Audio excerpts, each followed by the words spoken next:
We're going to bring on one of my good pals, Gabby Herzig.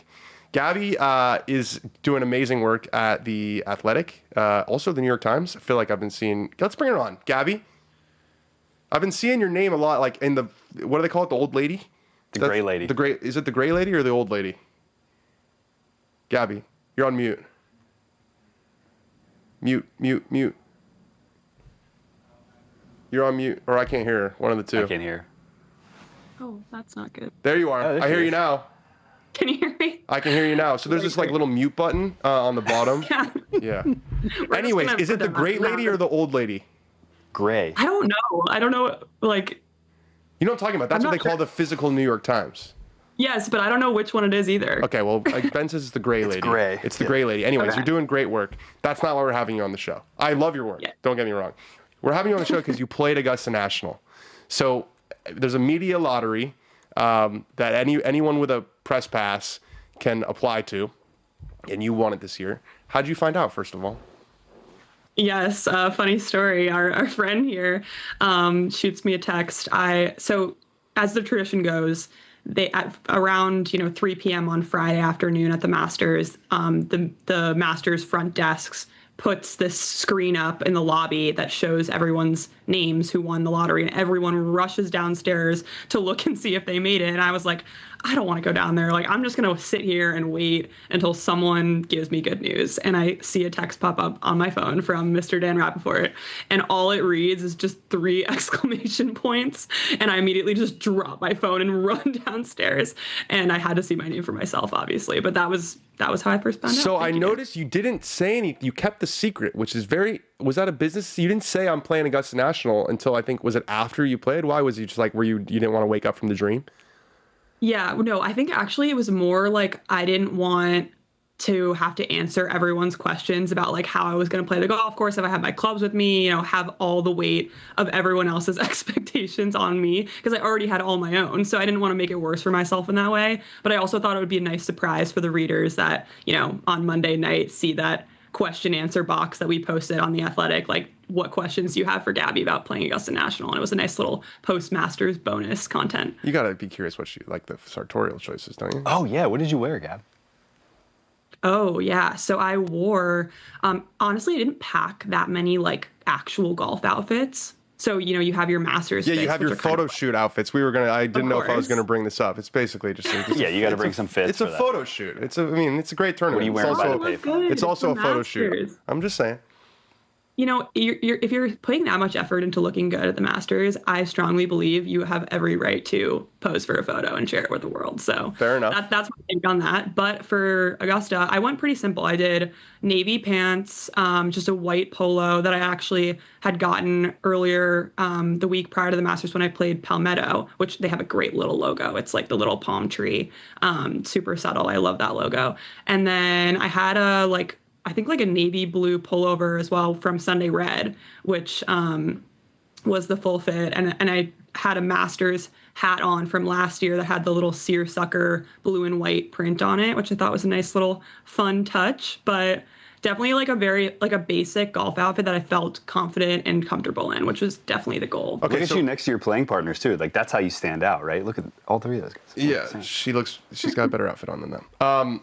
Okay, in between finding out that you had won the lottery and playing, did you hit balls? Did you practice?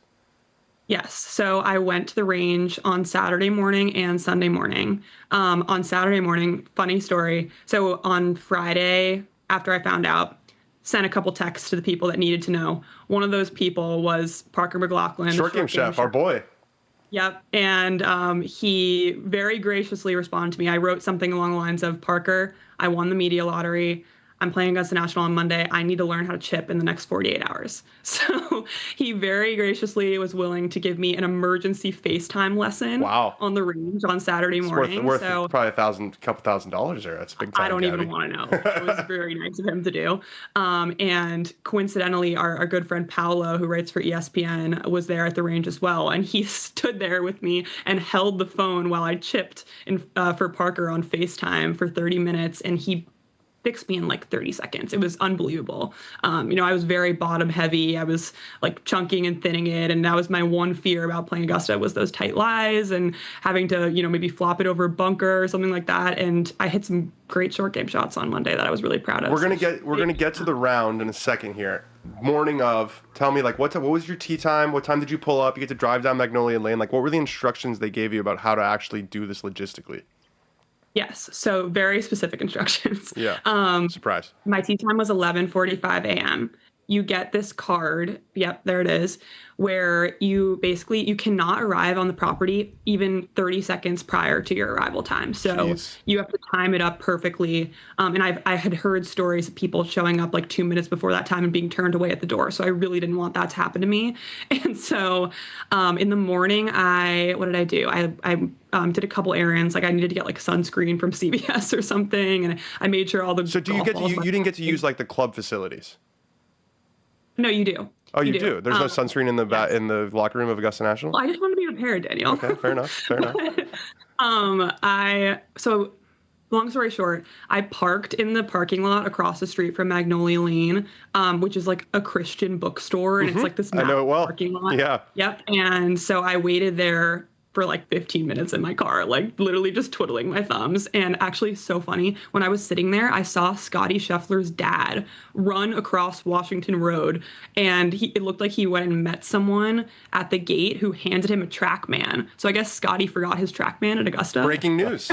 We just broke some news here on the show. Scotty Scheffler left a TrackMan at Augusta, and it was returned to him via his father. And it turned out that the guy who actually gave Scotty's dad the TrackMan was my caddy, Steve Kling, who's like Scotty's guy. It's all happening. Yeah, it's all happening. So where was I? Oh, so then you get on property and you do get to use all the club's facilities. So you get to go in the champions locker room. You get to go in the member pro shop. You can walk around the clubhouse, which we are able to do as media members, but it's a really cool experience just getting to see like where they host the champions dinner and walking up that winding staircase. We're allowed to go in there? We're not allowed to go in the champions locker room, but we're allowed to go in the clubhouse. Yeah. Things you learn. Can eat breakfast up on the porch. Yeah, no, that was my 8th one. I'd never done that before. Yeah.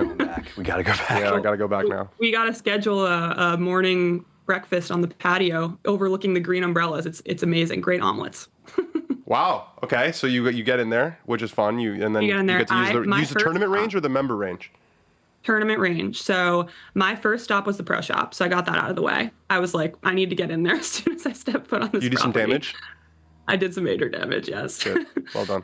They had some really, really good stuff. Lots of ANGC logos and really good women's selection too, which I was very impressed by. They have like Tory Burch, I think. It makes a lot of the women's stuff. So it was very like designer logo-y. Yeah. And then went to the tournament range and I set up right in the middle, probably right where like Rory and Bryson were right next to each other on Sunday morning. And I was already like, oh my God, like what is happening right now? How'd you play? How was your golf? Okay, so context is I've played 3 rounds of golf this calendar year. Yeah, sure. Have to put that out there. Haven't been playing much golf. Excuse number 1, it's Augusta National. You're freaking out. Excuse number 2, but I actually played like relatively solid for those circumstances. I shot 85 with a quad on the second hole. You're a good player. You're probably what, like a 2 handicap or like a... I am like a 1 or 2 handicap right now. And, but I shoot like I play from, 6,100 yards, 6,200 yards, and I'll shoot like mid to high 70s or like low 80s when I'm off. So that score wasn't like totally out of the ordinary for me. Yeah. And that quad on number 2 just like totally ruined. How did you do that? It's not you hit it in the left trees? Yeah. So, I made like the best part of my life on number 1. And then on 2, we kind of had to wait on the tee a little bit. And I think like everything just hit me right then. Yeah. And I was doing that thing where you like tee up your ball and you're like waiting and taking a million practice swings for no reason, just like getting in your own head. So I snap hooked it into the trees on the left, which there's a hazard over there, which I didn't even know. There's a creek in those trees. Yeah, it's pretty far left. I had to drop. Yeah, I had to drop, and then I was in a terrible spot to punch out, and then my punch out went back in the hazard. So that's how that happened. But you played with some integrity. You said you were telling me you played like ball and hole, right? Yes, I really wanted to put everything out and just see what I could shoot there. And so didn't let the 9 ruin the vibe. I was kind of just like laughing it off at that point because I was thinking to myself, like, when I go home and tell my little brother about this, like, I'm going to get so much crap from him. And I think that's the move. If there's one round to like really grind it out, it's Augusta National the Monday after the match. You made 2 birdies. Tell me about the birdies. Yes, those are huge. I mean, my one goal going into today was I just wanted a birdie. Yeah. Like that was my thing that Totally. I just was holding on to. And so 13, I was so excited to hit that tee shot because it slings around to the left. And you've played with me, Dan. I hit this like massive draw involuntarily. And that one I could really just let it rip. And so I hit a perfect drive for that shot shape and it just caught the speed slot and took off. And then I had a 7-iron into the green, which was sweet. And then I just completely chunked the 7-iron because you have that ball above the feet lie. Yeah, it's a tough shot. And it's just so intimidating. And I thought for sure that I was in Rays Creek and would have to drop. But we get up there and my ball is sitting like on the water bank, like in the sand. And I just went down there and hit it and kind of clipped it off the wet sand. And it spun a little bit, held the green. I had like a 30-footer, 25-footer down the hill and made it for birdie. Sick. And it was like probably one of the best birdies I've ever made. That's lit. And then you had one more, and too. And then 16. Yeah. Yeah, and then 16 was sweet because it's that back right pin location, which is not the traditional one. It was there to honor Jack's victory in 1975, I believe. Yeah. And I just kind of went right at it. It was probably my best iron swing of the day. I think I hit 8-iron. Or maybe 9-iron. And I thought I made it for a second. It was like kind of drawing towards the pin. And I was like, oh my God, this would be the coolest place to have your first hole in one. That would be wild. And it ended up being like 7 or 8 feet short of the pin. And I made the putt, and that's also how I closed out my match against Drew Powell of Golf Digest. So that was sweet as well. Wait, so you played the member tees? They don't have ladies tees?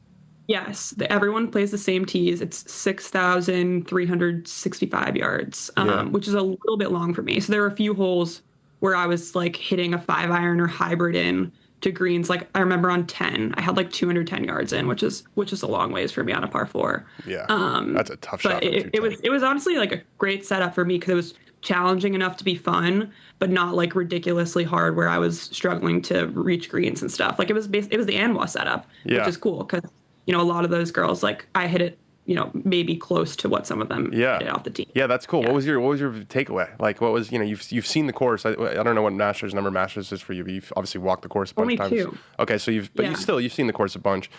What was different about playing it?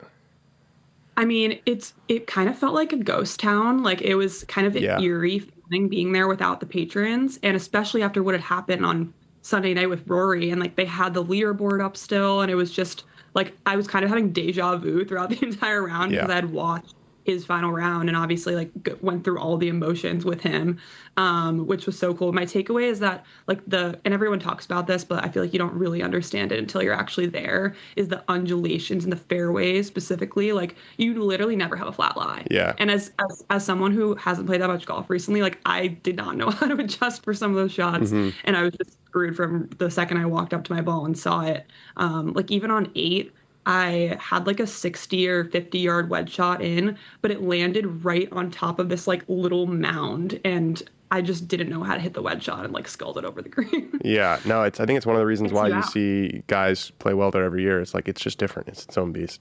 That's awesome, Gabby. I'm really happy for you.